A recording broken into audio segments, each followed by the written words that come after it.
Good morning all. In this class we will discuss about topics in Unit 2 of transmission lines and RF systems. The topics to be covered are standing wave ratio, input impedance of dissipation lens line, open circuit and short circuited lines, power and impedance measurement. So how do you define standing waves? So when high frequency transmission line is not properly terminated, the traveling electromagnetic wave from the generator at the sending end is reflected completely or partially at the transmission. The combination of incident and reflected voltages give rise to standing waves of definite maxima and minima of current and voltage along the line. So standing waves are nothing but the combination of incident and the reflected waves. If the transmission line is not properly terminated, if the transmission line is properly terminated, then there will not be any standing waves. If it is not properly terminated, the incident waves combine with the reflected waves to produce standing waves. So this diagram shows the standing waves where we have the node and the antinode points. And standing wave ratio is defined as the ratio of maximum to minimum magnitudes of voltage or current on a line have a standing wave. Okay, so S equal to magnitude of E max by E min or I max by I min, which is related to the reflection coefficient as 1 plus magnitude of K by 1 minus magnitude of K, where K is the reflection coefficient.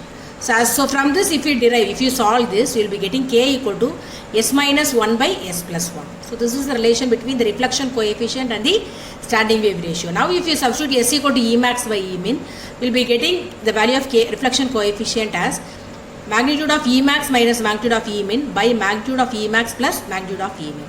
So this is the equation for reflection coefficient. And this figure shows the relation between standing wave ratio and the magnitude of reflection coefficient. See, the standing wave ratio varies from 1 to 100 and the reflection coefficient varies from 0 to 1.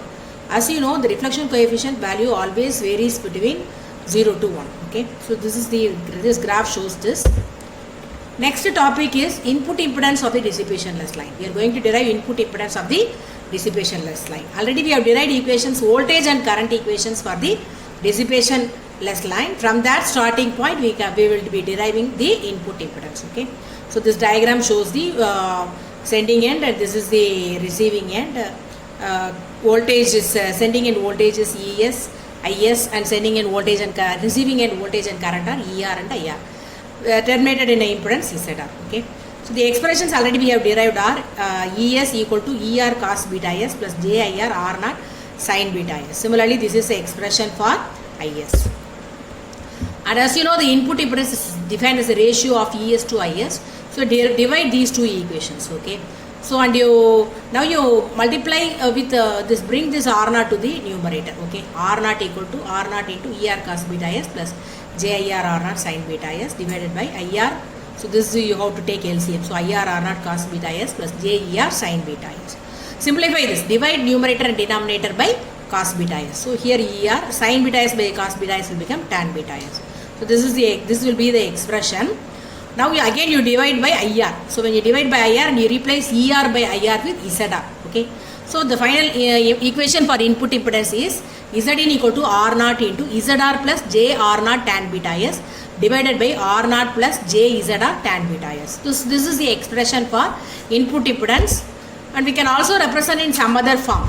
Say for example, if you multiply it with cos beta S, numerator and denominator, if you multiply it with cos beta S, we can represent it as cos beta S plus J R naught sin beta S like this. Okay. So now you expand, substitute cos beta S equal to e power j beta S plus e power minus j beta S by 2. Similarly, sin beta S equal to e power j beta S minus e power minus j beta S by 2. So all these by 2 will be cancelled. So you will be having this evaluated expression like this. Now you take e power j beta S outside. So ZR plus R naught. So here we have ZR minus R naught. Here denominator we have minus I. So now you divide numerator and denominator by ZR plus R naught into e power j beta S. Okay. Now you will be having R naught into 1 plus ZR minus Z naught by ZR plus Z naught into e power minus j2 beta S. Because when you divide by e power j beta S, already these two e power j beta S will be cancelled. But here e power minus beta S minus e power that is again once again minus j beta S means here we will be having minus j2 beta S. Okay. So now you replace ZR minus Z0 by ZR plus Z0 with K. So you will be having Zn equal to R naught into 1 plus k, and the angle is phi e power minus 2 beta s. Okay, so this is the angle, because we have simplified this. E power minus j 2 beta s can be replaced as cos 2 beta s j sin 2 beta s, which is 1, and the angle is minus 2 beta s. So we are replacing it as angle as 1 plus k, magnitude of k, angle is phi minus 2 beta s. So this is the expression for the input impedance. Okay, so this is the expression for input impedance we have arrived at. Now from this input impedance we will derive certain conditions. Okay, first the input impedance will be maximum at the distances. So when the input impedance will be maximum, for the condition phi minus 2 beta s equal to 0. Substitute phi minus 2 beta equal to 0. What will come? R naught into 1 plus k by 1 minus k. So which is nothing but s into R naught. So the maximum input impedance is s into R naught. Similarly, you apply for minimum input condition. So what is the condition for minimum input impedance? If we travel a distance of lambda by 4 from the point where the impedance is maximum, we will get a point of minimum impedance. So this we have already seen. Okay, so now the input impedance is, we have to travel a distance of lambda by 4. So s equal to phi by 2 beta plus lambda by 4. Also you substitute lambda equal to 2 pi by beta. So substituting lambda equal to 2 pi by beta, we will be getting s equal to 5 plus pi by 2 beta. From this you are arriving at 2 beta s equal to 5 plus 5. Now you replace, here you replace 2 beta s equal to 5 plus pi. Okay, so 5 minus 5 plus 5. So this 5 and 5 will be cancelled. So you will be having 1 plus k angle minus pi. Similarly 1 minus k angle minus pi. The angle is minus pi. You can simply change this pluses minus and minuses plus. So Zs min equal to R naught into 1 minus k by 1 plus k. Okay, so now we are bringing this. So what is this then? Z min equal to R naught by s. So here R naught divided by s you have to put. So Z max equal to s into R naught, and Z min equal to R naught by s. So this we have derived the maximum and minimum input impedances. Okay. Next we will discuss about input impedance of a short circuited line and open circuited line. And as we know, for a short circuited line the receiver impedance is 0. ZR equal to 0. So substitute here in this equation, substitute ZR equal to 0. So these two terms will become 0. Sorry, this is ZR equal to 0. Here this term will become 0. So and R naught will be cancelled. So we will be having J R naught tan beta s. Okay, so for short circuited line it is J R naught tan beta s, or for beta we can replace it with 2 pi s by lambda. So short circuit impedance is J R naught tan beta s. Similarly, as it is purely reactive, we can replace Zs with Jxs. So Jxs equal to J R naught tan 2 pi s by lambda, or Xs by R naught equal to tan of 2 pi s by lambda. So now you can substitute various values of s. Okay, substitute s equal to 0, Xs by R naught equal to 0, s equal to lambda by 4. So here 2 pi into lambda by 4 lambda. So simplifying tan pi by 2, which is infinity. So s equal to lambda by 4 means Xs by R naught value is infinity. Similarly s equal to lambda by 2, Xs by R naught equal to 0. S equal to 3 lambda by 4, Xs by R naught equal to minus infinity. S equal to lambda, Xs by R naught equal to 0. So it varies from 0, infinity, 0, minus infinity and 0. So when you draw a graph, it will be like this. So it will be the variation of Xs by R naught for short circuited line with various lengths of line. Similarly, when you consider for open circuited line, so go to this equation. So this is the expression for open circuited line. For a open circuited line, so this is the input impedance equation. For a open circuited line, here what we have to need for so this is the for open circuited line, the input impedance is we have to R naught into 1 plus J R naught by ZR tan beta s divided by R naught by ZR plus J tan beta s. Okay, so from the previous equation we are deriving it. So for open circuit line, ZR equal to infinity, we have to substitute ZR equal to infinity. So infinity means this term will become 0. So we will be having infinity means this term will be 0. So here also the 1 by infinity is 0. So here also will be, there is R naught by J tan beta s, or minus J R naught cot beta s, 1 by tan beta s cot beta s. So the input impedance of a open circuited line is minus J R naught cot beta s. Okay. So substitute again S equal to 2 pi by lambda minus j r naught cot 2 pi s by lambda, and for various values of s is evaluate ZOC. So various values of z evaluate ZOC again, sorry, xs by r naught evaluate xs by r naught, which is minus cot of 2 pi s by lambda.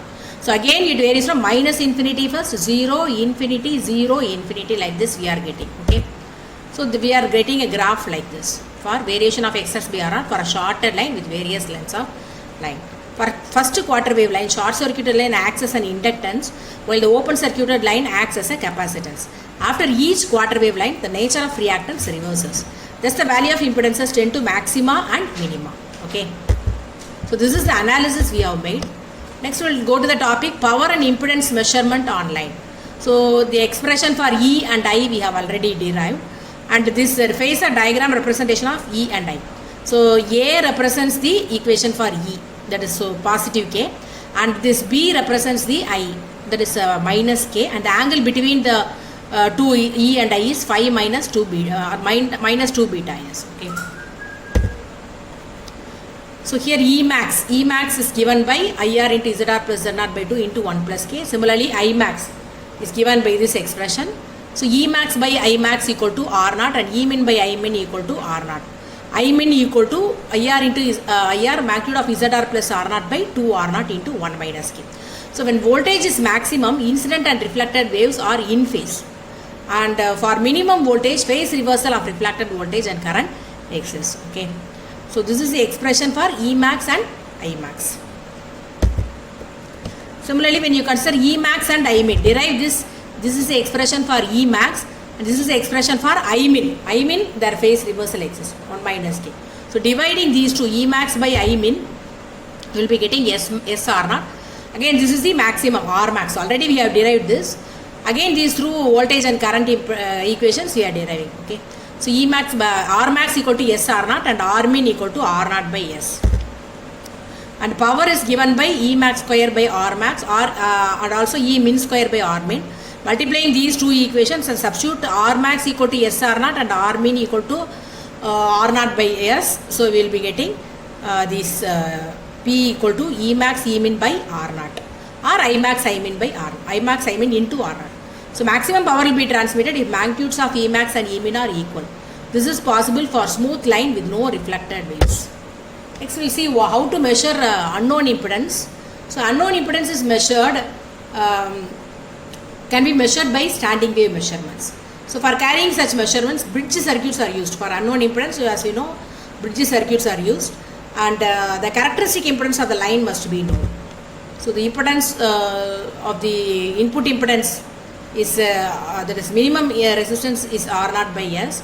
So substitute this, the input impedance is R naught into ZR plus. So this is the expression for input impedance, and at voltage minimum, so equate these two, equate the equation for input impedance to R naught by S at voltage minimum. So cross multiply this. So R naught and R naught will be getting cancelled, and cross multiply this. So when you cross multiply this and evaluate the expression for ZR, so this is the expression for ZR, and this is how we can find the unknown impedance using standing wave measurements. Next we will discuss about what do you mean by reflection losses. Reflection losses, as you know, the standing wave ratio is a ratio of maximum voltage to minimum voltage. The maximum voltage is found out by addition of the incident and the reflected voltage. When does the minimum voltage occurs? When there exists phase difference between the incident and the reflected voltages, or EI minus ER. Okay. So this is the expression for standing wave ratio, and the power delivered to the load is given by E max E min by R naught. So substitute for E max and substitute for E min, and you simplify this, so you will be getting EI square minus ER square by R naught.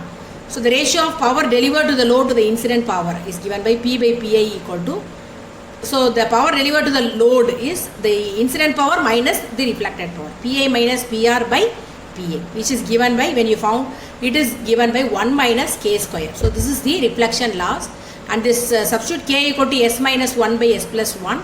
So you will be having 4S by S plus 1 the whole square. This plot shows the reflection losses versus ratio of power delivered to matched load. So we will stop with this. Thank you.